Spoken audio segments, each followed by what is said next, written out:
test. There's not a positive or negative blood test that I can do, that anybody can do, that says, oh yes, I tested the blood, or I tested the hair, or I tested the whatever, and it comes back positive for SAS. So it is a compilation of findings, and part of that is to rule out other things.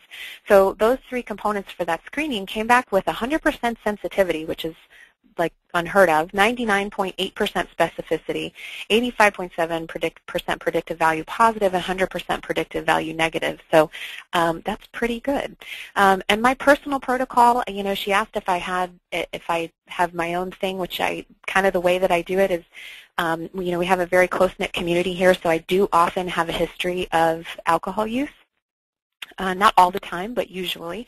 And then so, you know, based on physical exam findings, you know, I'll often have a high index of suspicion, and that's helpful.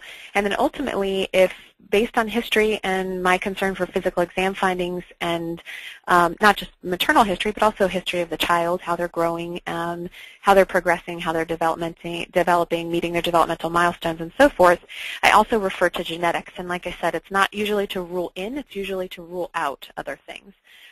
Fortunately, my local geneticist is great, and he's very helpful with confirmation about that type of stuff.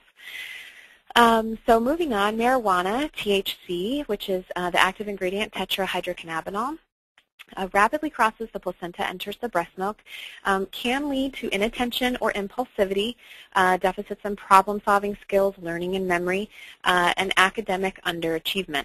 There was a study published in Child and Adolescent Psychiatry in 2008, had 648 kids at 6 years old that had known exposure to marijuana in utero that showed significant effect on school-age intellectual development.